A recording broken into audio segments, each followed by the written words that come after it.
গত বছরের ছাত্র জনতার অভ্যুত্থানে একটি চোখ হারিয়েছিলেন চট্টগ্রাম বিশ্ববিদ্যালয়ের শিক্ষার্থী শুভ হোসেন।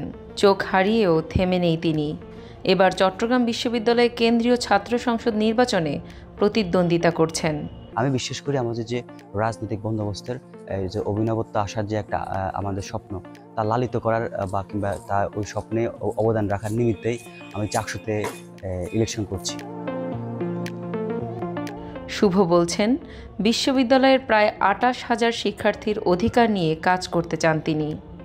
চাকসু নির্বাচনে সমাজসেবা ও পরিবেশ সম্পাদক পদপ্রার্থী শুভ হোসেন প্রচারণায় ব্যবহার করছেন পরিবেশ বান্ধব কাগজে তৈরি পোস্টার।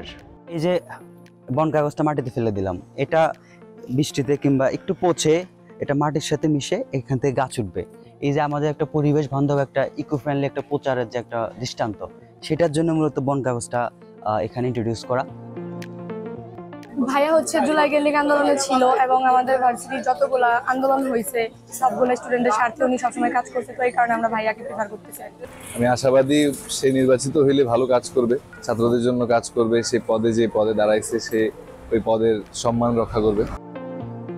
আমি অন্ধত্ব বরণ করি 16 জুলাই মুরাদপুরে বিকাল 5:30টার দিকে। আমাদের যথারীতি টাইম ছিল 16 শহরে, কিন্তু ছাত্রলীগে 16 শহর দখল করে ফেলার ফলে আমরা পরবর্তীতে নিউ ফ্রন্ট হিসেবে মুরাদপুর বেছে নিই। মুরাদপুরে গিয়ে আমরা আন্দোলন করি। আমাদের ধাওয়া পাল্টা ধাওয়ার এক পর্যায়ে আমাদেরকে গুলি করা শুরু করে। তো আমি নিজে গুলিবিদ্ধ হয়ে আমার একটা চোখ স্পটে ড্যামেজ হয়ে যায়।